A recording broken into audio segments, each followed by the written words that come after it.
In agrarian society. Welcome to my channel demystify. अगर आपको class 12 humanities section के और भी वीडियोस देखना है for history, political science, psychology और पेंटिंग, तो आप मेरे चैनल को विजिट कर सकते हैं।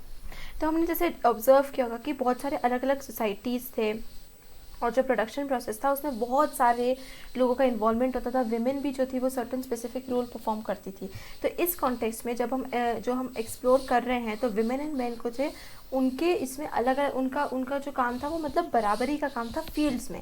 मेन जो थी और मतलब उनका काम जो था स्पेसिफाइड रोल्स में भी था और मतलब काम तो बराबरी से करती थी, लेकिन रोल जो थे वो स्पेसिफाइड थे। रोल सेम नहीं थे, काम सेम नहीं था, पर करते दोनों फील्ड्स में काम थे। जैसे कि मेन जो थे वो टिलिंग करते थे, प्लाउइंग करते थे, और विमेन जो थी वो बीज बोने का काम करती थी, वीडिंग का काम करती थी, थ्रेशिंग का काम करती थी, विनोइंग का काम करती थी, हार्वेस्ट जो भी होता था। तो आप ये जितनी भी प्रोसेसेस हैं इसको आप जाके ऑनलाइन सर्च कर सकते हो। और ये हम ऑलरेडी पढ़ चुके हैं वैसे कि विनोइंग क्या होता है, थ्रेशिंग क्या होता है, वीडिंग क्या होता है, इनको हम पढ़ चुके हैं, लेकिन आपको नहीं पता तो आप लुकअप कर सकते हैं। बहुत ही ईजी प्रोसेसेस आपको खुद ही समझ में आ जाएगी। तो जैसे न्यूक्लिएटेड विलेज की ग्रोथ होने लगी, मतलब विलेजेस जो थे वो थोड़े स्मॉल होने लगे और जो फैमिलीज़ है वो भी थोड़ी थोड़ी होने लगी। तो और जैसे कि इंडिविजुएटेड पेजेंट फार्मिंग का एक्सपेंशन होने लगा, जिसका कैरेक्टराइजेशन जो था वो हमें मेडिवल इंडियन एग्रीकल्चर में देखने को मिलता है। जो बेसिस ऑफ प्रोडक्शन था वो एक पूरे घर पे पड़ता था, मतलब लेबर रिसोर्सेज वगैरह का जो पूरा बेसिस था वो सिर्फ एक हाउस होल्ड के ऊपर होता था, इंटायर हाउस होल्ड का होता था। तो नेचुरली ऐसा हुआ कि एक जेंडर सेग्रीगेशन आ गया, मतलब घर जो था वो औरतों के लिए था और जो बाहर की दुनिया थी वो आदमियों के लिए थी। और ये इस कॉन्टेक्स्ट में जो था वो पॉसिबल नहीं था। ठीक है, एक बायस रिलेटेड था विमेन के बायोलॉजिकल फंक्शंस का, ये कंटिन्यू रखे। विमेन जो थी वो क्या क्या कर सकती थी, उनके फंक्शंस, क्योंकि वो बायोलॉजिकली डिफरेंट थी इस वजह से उनके प्रति एक बायस था, ये कंटिन्यू रहा। जैसे कि मेंस्ट्रुएशन, ठीक है, जो मेंस्ट्रुएटिंग विमेन होती थी, जो अपने पीरियड्स में होती थी, उनको प्लाव को या फिर पॉटर्स व्हील को टच करने के लिए अलाउ नहीं किया जाता था, क्योंकि वो उसको बहुत ही सीक्रेट चीज़ मानते थे। तो वेस्टर्न इंडिया में अगर एक विमेन मेंस्ट्रुएशन कर रही है तो वो प्लाव हल को टच नहीं कर सकती, या फिर पॉटर्स व्हील को टच नहीं कर सकती, या फिर वो जितने भी ग्रोव्स, मतलब जहाँ पे पान के पत्तों को उगाया जाता है बंगाल में, वो उसको टच कर नहीं कर सकती थी, उसमें एंटर नहीं कर सकती थी, उसके पास नहीं जा सकती थी। तो आर्टिसनल टास्क थे, जैसे कि यार्न स्पिन करना, मतलब धागा बनाना, सिफ्टिंग करना, पॉटरी के लिए क्ले को नीड करना, अच्छी तरीके से उसको पहले नीड करना पड़ता है, एम्ब्रॉयडरी करना, ये कुछ ऐसे प्रोडक्शन के एस्पेक्ट थे जो कि फीमेल लेबर के ऊपर डिपेंडेंट थे। मेन का काम ज़्यादातर ये नहीं था। और जितने ज़्यादा कमर्शलाइज प्रोडक्ट था, जो उतनी ग्रेटर डिमांड थी विमेन लेबर की, कि वो विमेन उसको प्रोड्यूस करेगी। जैसे कि पेजेंट और आर्टिसन विमेन जो थी वो सिर्फ फील्ड्स में ही काम नहीं करती थी, लेकिन उनके घर में भी went to the house of their employers और to the market if necessary. मतलब ये फील्ड्स में या उसका आर्टिसनल का ही काम नहीं, आर्टिस्टिक काम ही नहीं करती थी, वो घर घर जाती थी काम करने के लिए, जो उनको एम्प्लॉय करते थे। ये चीज़ें वैसे आज भी हमें देखने को मिलती है। एंड ये मुझे नहीं पता कि मतलब आप में से कितने लोगों को ये पता है, लेकिन आज भी अगर आप एक ट्रेडिशनल सिस्टम देखोगे, आप कहीं पर गांव में जाकर, कहीं ऐसे बिल्कुल टिपिकल विलेज सीन में जाकर आप देखोगे कि वहाँ पर पॉटरी का काम हो रहा है, तो वहाँ पर आप बहुत क्लियरली हमें यही देखने को मिलेगा कि आज भी जो विमेन है वो क्ले को नीड कर रही है, और पॉटर्स व्हील पे जो पॉट्स बनाने का काम है वो मेन का होता है। ज़्यादातर केसेस में विमेन जो थी वो बहुत ही इंपॉर्टेंट रिसोर्स कंसिडर की जाती थी एग्रीरियन सोसाइटी के, इसलिए ऑल्सो बिकॉज वो चाइल्ड बेरर्स भी थी। तो एक ऐसे सोसाइटी में जहाँ पे लेबर की बहुत ज़रूरत थी, मतलब जितने ज़्यादा हाथ जो है वो काम करेंगे फील्ड में उतना ज़्यादा अच्छा होगा। तो उनको चाइल्ड बेरर भी वो करा जाता था कि जितने ज़्यादा बच्चे पैदा करेंगे उतने ज़्यादा काम करने वाले लोग इनको फील्ड्स पे मिलेंगे। उसी टाइम पर हाई मोर्टालिटी रेट्स थी विमेन की, उसमें मतलब औरतों की डेथ जो थी वो बहुत जल्दी होती थी, क्योंकि बहुत ही माल न्यूट्रिशन था, वो खाना अच्छी तरीके से उनको प्रॉपर न्यूट्रिशन नहीं मिल पाता था।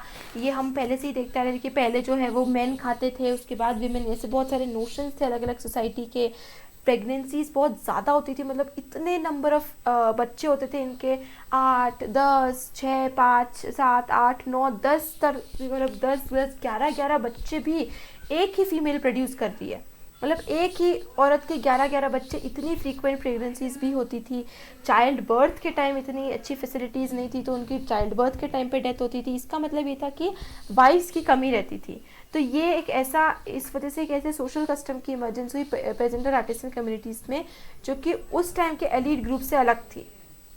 बहुत सारी रूरल कम्युनिटीज़ में जो मैरिज होती थी उसमें ब्राइड की प्राइस देने जाती थी, मतलब डाउरी देने की बजाय ब्राइड की फैमिली को पैसे मिलते थे। आप समझ रहे हो, उस टाइम की एलीट फैमिलीज में क्या होता था कि ब्राइड के जो घर वाले हैं वो ब्राइड ग्रूम को, यानी जो दुल्हन है वो दहेज देती थी, राइट। लेकिन ये चीज़ जो थी वो पेजेंट और आर्टिसनल कम्युनिटीज़ में उल्टी थी, मतलब क्योंकि औरतों की कमी थी, वाइफ्स की कमी होती थी, तो वाइफ के घर वालों को जो मतलब जो ग्रूम है, जो दूल्हा है, वो दुल्हन के घर वालों को पैसे देता था, वो ब्राइड के लिए प्राइस पे करता था।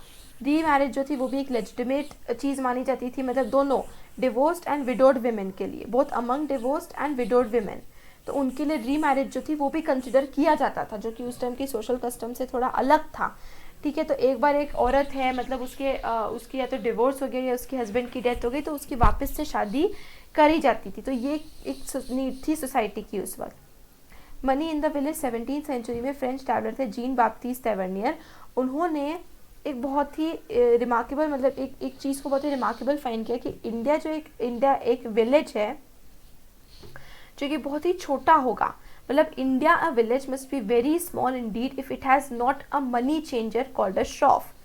They act as bankers to make remittances of money and who enhance the rupee as they please for पैसा and the पैसा for these cowrie shells. तो वो एक श्रॉफ के बारे में बात करें कि वो क्या करता था, पैसे को अपने हिसाब से, अपनी जितनी उसको लगती थी वो उस हिसाब से वो सेट कर लेता था कि काउरी शेल्स के लिए, मतलब जैसे कभी तो एक एग्जांपल दिया जाए तो 1 पैसा 10 शेल के बराबर है, कभी अपनी नीड के हिसाब से 1 पैसे को 12 शेल के बराबर कर देते थे। तो इस तरीके से अपनी नीड के हिसाब से वो थोड़े से पैसे में चेंजेस, पैसे की वैल्यू में जो है वो चेंज करते रहते थे, और इसको कहा जाता था, मतलब मनी चेंजर की जो पोस्ट थी इसको कहा जाता था एक श्रॉफ, ठीक है। तो वो बैंकर की तरह काम करते थे, जो आज भी होता है कि रेट्स वगैरह, या फिर अगर हम डॉलर के कंपैरिजन में जैसे देखें तो कैसे मनी की वैल्यू, रुपी की वैल्यू चेंज होती है, तो इस तरीके से वो मनी की वैल्यू को चेंज कर देते थे। कभी तो रुपी जो था उसमें ज़्यादा सामान, मतलब उसको इनहांस कर देते थे, या फिर कभी उसको गिरा देते थे, तो अपने हिसाब से ऐसे करते थे। ये देखिए एक विमेन है, स्पिनिंग थ्रेड, धागा बुनते हुए, ओके, स्पिन करिए, धागा बना रही है। क्या मतलब जो इम्पोर्टेंस विमेन को अटैच थी, मतलब विमेन से जो विमेन इतनी इंपॉर्टेंट थी कि एज अ रिप्रोडक्टिव फोर्स, मतलब उनको देखा जाता था कि यार ये तो रिप्रोडक्शन के लिए बहुत ही इंपॉर्टेंट है, बच्चे पैदा करने के लिए। इसका मतलब ये भी था कि उनके ऊपर एक मतलब डर था कि उनके ऊपर कंट्रोल छूट जाएगा, ये डर भी बहुत बड़ा था, क्योंकि एक इस्टेब्लिश सोशल नॉर्म के अकॉर्डिंग हाउस होल्ड जो था उसको हेड कौन करते था, एक मेल, जो मतलब हाउस होल्ड का जो मेन सबसे पहला जो मेंबर हेड होता था फैमिली का, वो एक मेल होता था। तो विमेन को अंडर स्ट्रिक्ट कंट्रोल रखा जाता था, मेल मेंबर्स जो थे वो विमेन को बहुत ही स्ट्रिक्ट कंट्रोल के अंडर रखा जाता था फैमिली में, कम्युनिटी में। तो वो बहुत ज़्यादा उनके ऊपर बहुत ज़्यादा सीवियर और ड्रैकोनियन पनिशमेंट इन्फ्लिक्ट करी जाती थी अगर इनफिडेलिटी का वो करा गया, मतलब उनके पार्ट से अगर कहीं भी ऐसे लगा कि उन्होंने कहीं भी चीटिंग करी है, मैरिज में इनफिडेलिटी करी है, तो उनको बहुत ज़्यादा स्ट्रिक्ट पनिशमेंट्स दी जाती थी। वेस्टर्न इंडिया जैसे राजस्थान, गुजरात, महाराष्ट्र के जो डॉक्यूमेंट है वो बहुत सारी ऐसी पिटिशंस को भी रिकॉर्ड करते हैं, जो कि विमेन है वो विलेज पंचायत में भेजती थी अपना रीड्रेस या जस्टिस पाने के लिए। उनके साथ अगर जस्टिस नहीं होता तो वो इन मैटर्स को विलेज पंचायत भी भेजती थी। जो वाइफ थी वो उनके हस्बैंड के इनफिडेलिटी अगेंस्ट प्रोटेस्ट करती थी, या फिर किस तरीके से वाइफ को इतनी इंपॉर्टेंस नहीं दी जा रही है फैमिली में, हस्बैंड उसको निगलेक्ट कर रहा है, उसको सिर्फ और सिर्फ एक बच्चे पैदा करने की मशीन की तरह ट्रीट कर रहा है, अपने बच्चों को इतना वो नहीं कर रहा है, उसके साथ चीटिंग कर रहा है, मतलब सिर्फ और सिर्फ अपने घर में आगे करने के लिए एक मशीन की तरह ट्रीट कर रहा है कि बच्चे मतलब वाइफ मतलब वो बच्चे पैदा करेगी, और बच्चे क्या है जो वो फील्ड में आके हमारी हेल्प करेंगे, हमारे लिए काम करेंगे। और मेल जो है वो घर का हेड आउट होता था, गृहस्थी जैसे बोलते हैं, घर गृहस्थी का जो हेड होता था वो मेल होता था। तो वो इस तरीके से अपना धौंस जमाता था, अगर मैं आपको साफ शब्द में बोलूँ। लेकिन ये बात है कि मेल इनफिडेलिटी, मतलब अगर मेल कोई ऐसी चीटिंग का काम कर रहा है तो उसको इतना मतलब हमेशा पनिश नहीं कर जाता था, या फिर करा भी जाता था तो उसको इतना सीवियर पनिशमेंट नहीं मिलता था। बहुत कम केसेस में मेल इनफिडेलिटी को पनिशमेंट मिलती थी, क्योंकि जो स्टेट है और जो सुपीरियर कास्ट ग्रुप्स है वो इंटरवीन ज़रूर करती थी जब ये इंश्योर करना था कि फैमिली को प्रॉबली अच्छी तरीके से मिल रहा है कि नहीं, उसका भरण पोषण हो रहा है कि नहीं। तो बहुत सारे केसेस में जब विमेन जो थी वो पंचायत को पिटिशन करती थी, उनके नामों को हटा दिया जाता था रिकॉर्ड से। जो पिटिशनर आता था उसको एज अ मदर, सिस्टर या वाइफ की तरह of the male head of the household, इस तरीके से उनको रेफर किया जाता था। मतलब जैसे उनकी खुद की कोई आइडेंटिटी नहीं है, उनकी आइडेंटिटी एक मेल से बाहर आती है, इस तरीके से उसको करा जाता था कि ओके, जैसे कि एग्जाम्पल राम लाल की बहन, या फिर मतलब कोई भी नाम है कि ज्योति दास की जो बेटी है उसने ये, इस तरीके से उसको उनको रेफ़र किया जाता था और उनका नाम जो है वो हटा दिया जाता था। ये देखिए, ये है फतेहपुर सिकरी का कंस्ट्रक्शन, जहाँ पर औरतें जो है वो पत्थर फोड़ती हुई दिख रही है, क्रश करती हुई दिख रही है। यहाँ पर विमेन जो है वो भारी भारी सामान उठाती हुई दिख रही है। माइग्रेट विमेन जो कि आसपास के गांव से आती थी, वो इसी कंस्ट्रक्शन साइट्स पे काम करती थी। आज भी ये जो हमें देखने को मिल जाता है ये चीज़। तो लैंडेड जेंडरी मतलब जिनके पास लैंड होती थी, जो लैंड ओनिंग क्लासेस होती थी, उसमें विमेन जो था उनके पास प्रॉपर्टी इनहेरिट करने का राइट होता था कि वो अपनी प्रॉपर्टी को अपने नाम पे इनहेरिट कर सके।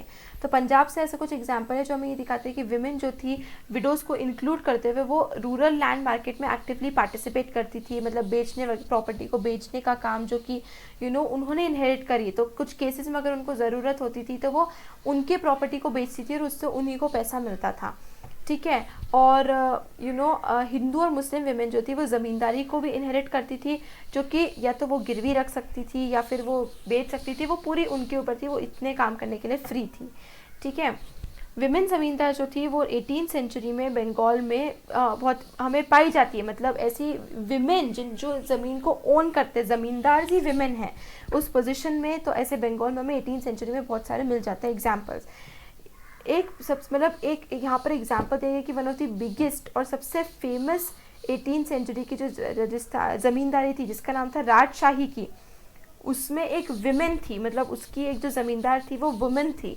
तो ये जो हमें एग्जांपल बहुत ही एक अलग कंडीशन को भी रिफ्लेक्ट करता है, अभी तक जो हमने विमेन की कंडीशन पढ़ी उससे। अब हम बात करते हैं फॉरेस्ट एंड ट्राइब्स की। सेटल्ड विलेजेस के बियॉन्ड, अभी हमने एग्रीकल्चर एग्रीजन सोसाइटी के बारे में पढ़ा। ये सेटल्ड लैंड, सेटल्ड विलेजेस होती थी, क्योंकि यहाँ पर इनको ऑफकोर्स पहले सेटल होना पड़ता था अगर एग्रीकल्चर करना होता है तो रूरल इंडिया में सिर्फ यही नहीं था, एग्रीकल्चर ही नहीं था, इसके अलावा एक इंटेंसली कल्टिवेटेड प्रोविंसेस थे नॉर्दर्न और नॉर्थ वेस्टर्न इंडिया में, जहाँ पे बहुत सारे मतलब इन इंटेंसिवली कल्टिवेटेड प्रोविंसेस को छोड़ के जो यहाँ पे बहुत ज़्यादा कल्टिवेशन होता था, इनके अलावा बहुत सारे बहुत बड़े बड़े एरिया में फॉरेस्ट भी होते थे, घने जंगल होते थे या स्क्रब लैंड खरबंदी होती थी, जो कि पूरे eastern India, central India, northern India हर जगह, मतलब इंडो नेपाल बॉर्डर पे जो तेरही है उसको इंक्लूड करके झारखंड में, पेनिनसुलर इंडिया में, वेस्टर्न घाट में, डेक्कन प्लेटो में, हर जगह बहुत बड़े बड़े एरियाज थे जहाँ पर जंगल को उगाया जाता था। तो ये बात है कि इसको बहुत ही इम्पॉसिबल बात थी कि पूरे ऑल इंडिया एवरेज को, मतलब उसका फॉरेस्ट कवर हमें सेट आउट करना। इस पीरियड से हमें इतना इन्फॉर्मेशन नहीं कि उस टाइम पे फॉरेस्ट एरिया कितना था, कितना एवरेज एरिया था। लेकिन कंटेम्प्रेरी सोर्सेज के अकॉर्डिंग एक हमें एवरेज जो सजेशन मिलता है वो है 40%, कि 40% जो है वो फॉरेस्ट को डिनोटेड था, वहाँ पे पूरा जो है घना घना जंगल थे। तो इन जंगलों में रहने वाले फॉरेस्ट ड्वेलर्स जो थे उनको ऑफन जंगली बोला जाता था कंटेम्प्रेरी टेक्स्ट में। तो बीइंग जंगली, मतलब जंगली होना जो है, इसका मतलब ये नहीं है कि आप सिविलाइजेशन, जैसे आज जंगली का टर्म मतलब क्या होता है कि इसमें तो कोई मैनर्स नहीं है, लखन नहीं है, इस तरीके से उसको एक थोड़ा सा नेगेटिव सेंस में इस टर्म को यूज़ किया जाता था। लेकिन उस वक्त जंगली होना मतलब ये नहीं कि आपके अंदर मैनर्स नहीं है या फिर सिविलाइज्ड नहीं हो आप, ऐसा कुछ नहीं था। इस टर्म का यूसेज इसीलिए है क्योंकि जंगल में रहने वाले जंगली, तो इसीलिए इस टर्म का जो है वो यूज़ होता था। आज जो है उसका यूसेज एक नेगेटिव तरीके से होता है, उस टाइम पर उसका यूसेज सिर्फ और सिर्फ उस जगह से रिलेटेड होता था कि क्योंकि आप जंगल में रह रहे हो, उसका नाम जंगल था इसीलिए आपका नाम जंगली है, उसका कोई मतलब नहीं था।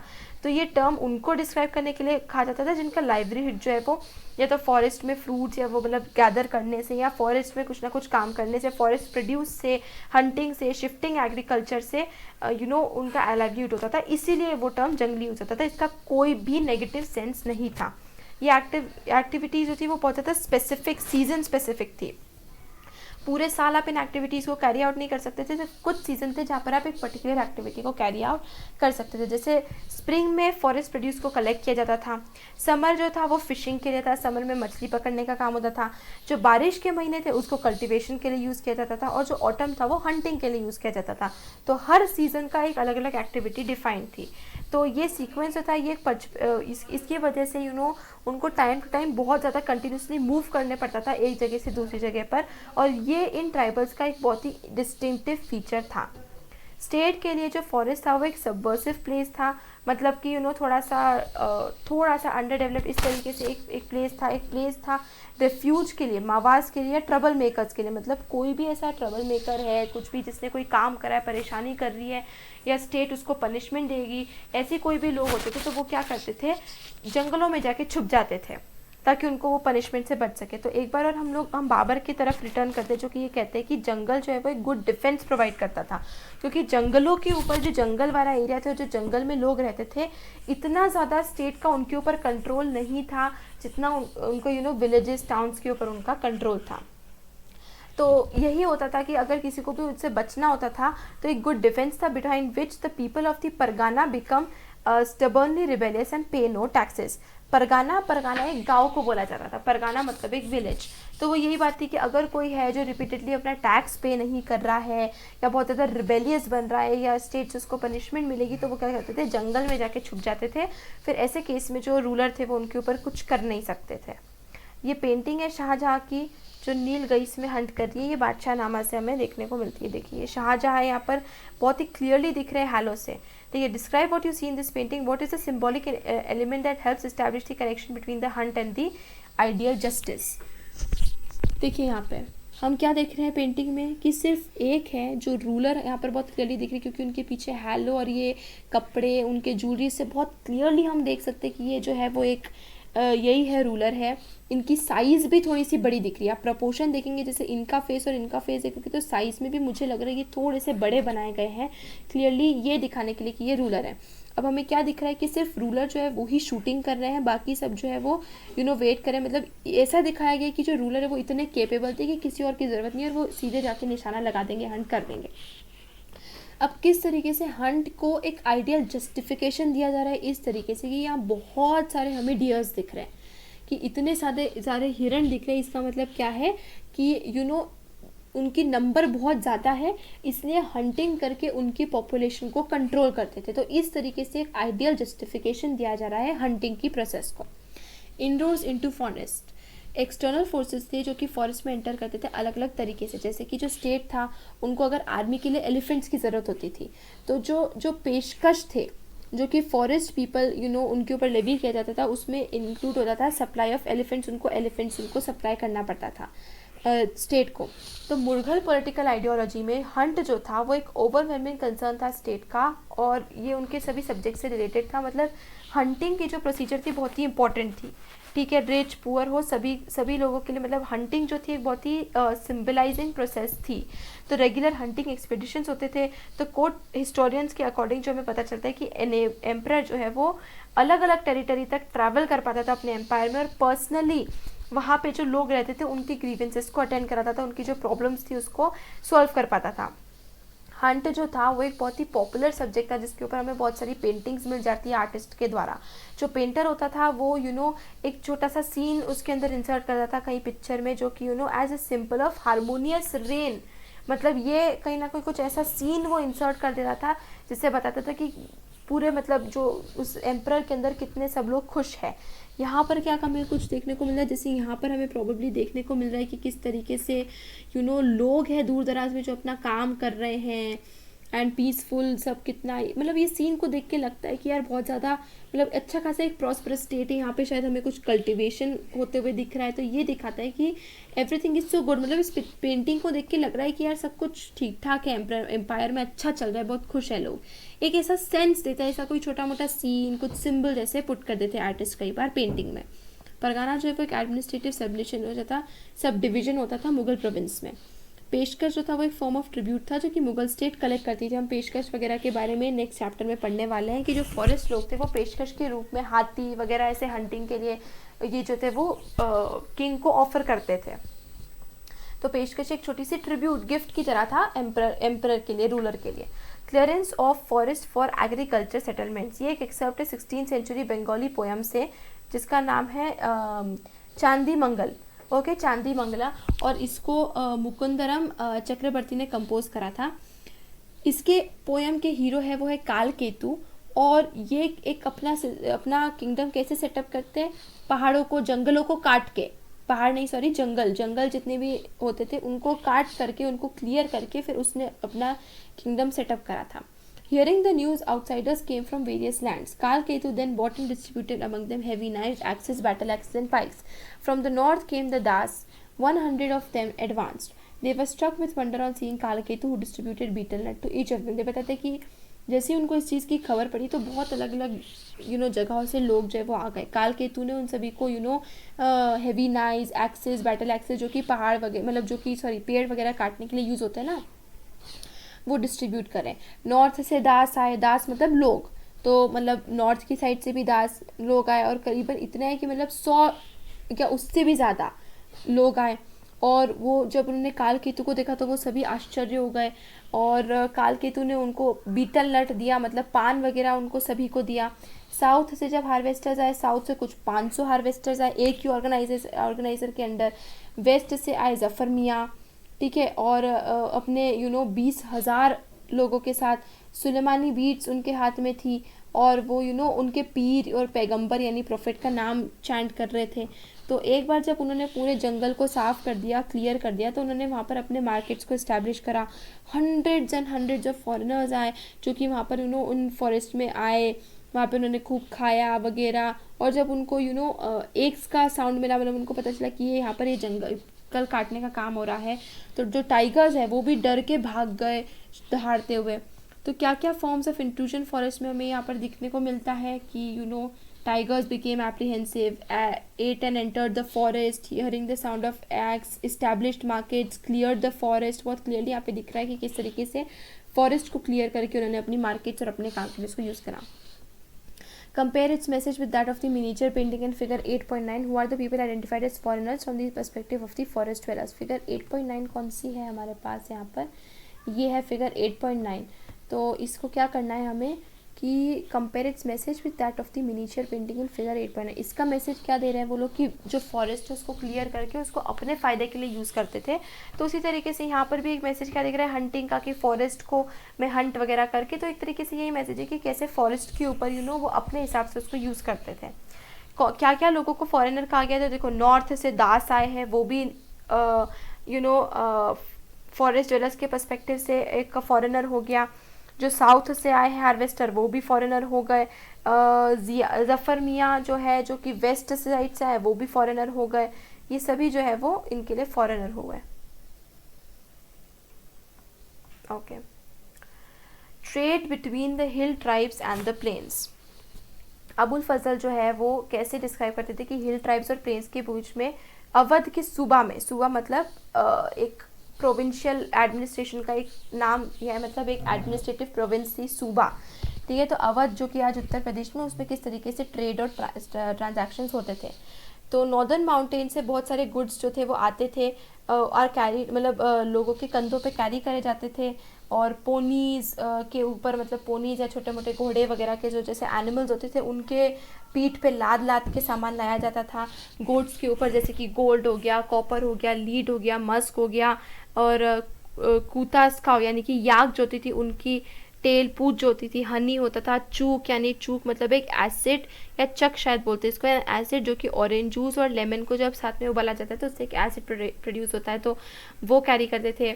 अनार, अदरक और लॉन्ग पेपर, मजीद एक प्लांट जो कि रेड डाई प्रोड्यूस करता है जैसे कि indigo blue dye violet dye produce करता है, root, majith root, borax, zedoary एक रूट जो कि टर्मरिक से मिलता जुलता है, wax, woollen stuffs, wooden ware, hawks, falcons, black falcons, merlins एक काइंड ऑफ बर्ड है, और बाकी सारी चीज़ें. मतलब यहाँ पर हमें सब खाने पीने की चीज़ें, मेटल्स भी दिख रही है, प्रेशियस जेम्स और मेटल्स भी दिख रहे हैं, एक एसिड वगैरह ऐसी चीज़ें भी दिख रही हैं, एनिमल्स भी दिख रहे हैं, प्लांट्स भी दिख रहे हैं. तो हर प्रकार की बहुत सारी अलग अलग वेराइटी ऑफ चीज़ें यहाँ पे दिख रही है हमें. In exchange they carry back white and coloured cloths, amber, salt, asafoetida, ornaments, glass and earthen ware. तो ये ट्रांजैक्शन बता रहा है कि जो माउंटेन से, हिली एरिया से जो ट्राइब्स वगैरह होते थे वो अपने कंधे पे इतनी सारी चीज़ें लेकर, या फिर अपने पोनीज, गधे वगैरह जो ऐसे होती थी, जो ये होती थी उनके कंधे पे लाद लाद के ये चीज़ें जो थे वो माउंटेन से कलेक्ट करके टाउन्स और मार्केट्स में, प्लेन्स में लाते थे, और यहाँ से वो लोग ऐसी चीज़ें ले जाते थे वापस, जैसे कि ऑर्नामेंट्स हो गए, ग्लास हो गए, अर्दनवेयर, पॉटरी वगैरह हो गई, जो कि प्लेन्स में बनाई जाती थी। तो इस तरीके से हमें यहाँ पर ट्रांजैक्शन और एक्सचेंज होते हुए समझ आ रहा है, और ये बहुत क्लियर है कि कौन किसका ट्रांजैक्शन और एक्सचेंज करता था, क्योंकि क्लियरली ये सारी चीज़ें माउंटेन में मिलती है और ये सारी चीज़ें जो है वो प्लेन्स, मार्केट्स में प्रोड्यूस होती है। क्या क्या मोड्स ऑफ ट्रांसपोर्ट डिस्क्राइब करे गए हैं, देखिए एक तो अपने उनके खुद के कंधों पे, on the backs of man, ponies के ऊपर और गोट्स के ऊपर, ठीक है, एंड ऑफ गोट्स और इनके ऊपर, ठीक है। What do you think they were why do you think they were use, बहुत इनका यूज़ है यार, गोल्ड, कॉपर वगैरह ये तो पता ही, ऑर्नामेंट्स और आयरन की चीज़ें बनाने के लिए, जैसे कि एक्स हो गया, ये सब अर्दनवेयर वगैरह बनाने के लिए, खाने पीने की चीज़ें हैं हमें यहाँ पे दिखती है, स्पाइसेस दिखते हैं, वैक्स और वूलन स्टफ्स हो गए, ये सारी चीज़ें, वूलन तो हमें पता है, वुडन वेयर हो गए, तो प्रॉबली जैसे फर्नीचर वगैरह बनाने के लिए बहुत सारी चीज़ें जिनका इसमें यूज़ होगा। What explain what each of the articles brought from the plains to the hills may have been used for, हर एक आर्टिकल तो क्या, पर जैसे गोल्ड, कॉपर, ये सब चीज़ें जो वो ज्वेलरी, ऑर्नामेंट्स वगैरह बनाने के लिए यूज़ होती होगी, लीड, मस्क वगैरह, ये बहुत सारी चीज़ें यार, अब एक्सप्लेन आप कर सकते हैं, कुछ चीज़ों को तो हम बता ही सकते हैं कि किसके लिए यूज़ किया जाता होगा। फैल्कन्स, ब्लैक फैल्कन्स को एज पेट्स वगैरह भी कुछ लोग थे जिनको एनिमल्स का बहुत शौक था, तो वो फैल्कन्स और ब्लैक फैल्कन्स भी पालते थे, इसके लिए शायद उनको यूज़ किया जाता था, मीट के लिए उनको यूज़ किया जा सकता होगा, और अलग अलग उसके लिए। A peasant and a hunter listening to a Sufi singer, तो यह क्लियरली ये एक पेजेंट है, और आई थिंक नहीं, ये पेजेंट है और ये एक हंटर है और ये एक सूफी सिंगर है। हंटर इसलिए क्योंकि इसके इसमें हाथ में हमें बो एरो दिख रहा है, ये पेजेंट इसलिए क्योंकि ये दिख रहा है अलग से कि ये किसान वगैरह, क्योंकि ये पोटली और ये सब बंधी हुई है इसके पास। तो कमर्शियल एग्रीकल्चर का स्ट्रेचर था, वो बहुत ही इंपॉर्टेंट एक्सटर्नल फैक्टर था, जिसने उन लोगों की लाइफ को चेंज करा था जो कि फॉरेस्ट में रहते हैं। फॉरेस्ट जितने भी प्रोडक्ट्स थे फॉरेस्ट में मिलने वाले, जैसे हनी, बीज वैक्स, गम लैक हो गया, वो बहुत ज़्यादा ग्रेट डिमांड में थे। कुछ जैसे कि गमलैक जो थे वो बहुत बड़े आइटम्स, बहुत मेजर आइटम्स बन गए, जो कि ओवरसीज एक्सपोर्ट करे जाते थे इंडिया से 17वीं सेंचुरी में। एलिफेंट्स जो थे उनको भी पकड़ के बेचा जाता था मार्केट्स में। ट्रेड जो था उसमें एक्सचेंज होता था कमोडिटीज़ का, बार्टर सिस्टम के थ्रू भी।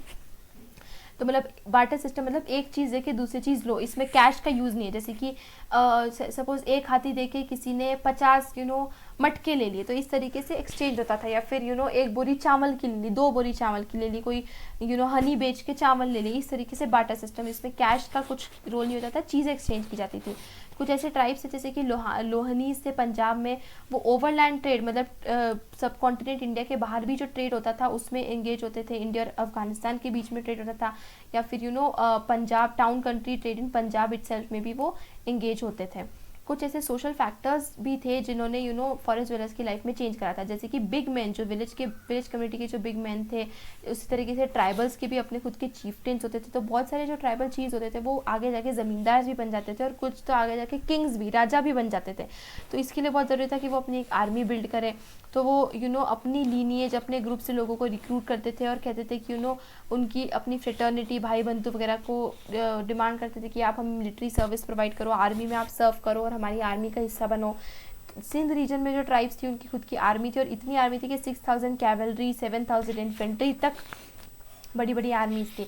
आसाम में जो अहोम किंग्स थे उनके खुद के पैक्स थे। पैक्स मतलब वो लोग जो कि ओब्लाइज होते कि वो किंग को मिलिट्री सर्विस देंगे और उसके लिए उनको ज़मीन मिलेगी, ठीक है। तो वाइल्ड एलिफेंट्स को कैप्चर किया जाता था और फिर उनको रॉयल मोनोपोली डिक्लेयर की जाती थी अहोम किंग्स के थ्रू। अहोम किंग्स ऐसा करते थे। Transition from a tribal to monarchical system बहुत पहले ही हो चुका था कि ट्राइबल चीफ से उससे कोई जाके राजा बन रहा है, मोनार्कियल सिस्टम में ट्रांसफॉर्म हो रहा है।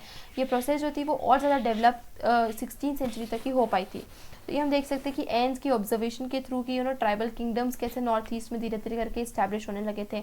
वॉर जो था वो बहुत कॉमनली होता था, जैसे कि कोच किंग जो थे वो बहुत सारे अपनी नेबरिंग ट्राइब्स के साथ लड़ते थे, उनकी टेरिटरीज़ को अपने अंडर ले लेते थे, और बहुत ज़्यादा एक लॉन्ग सीक्वेंस ऑफ वॉर थी 16th और 17th सेंचुरी में। बहुत सारे अलग अलग लड़ाई होने लगी और उतनी टेरिटरी अपने अंदर वो एनेक्स करते गए। न्यू कल्चरल इन्फ्लुएंसेस थे वो भी फॉरेस्ट के जोन में अब शुरू होने लगे थे। कुछ हिस्टोरियन जो है वो ये सजेस्ट करते हैं कि सूफी सेंट जो कि पीर्स हैं उनका एक बहुत बड़ा रोल था, और in this slow acceptance of Islam मतलब एग्रीकल्चर कम्युनिटीज़ के बीच में के अंडर में इस्लाम का एक्सेप्टेंस जो था उसमें सूफीज़ का बहुत बड़ा हाथ था।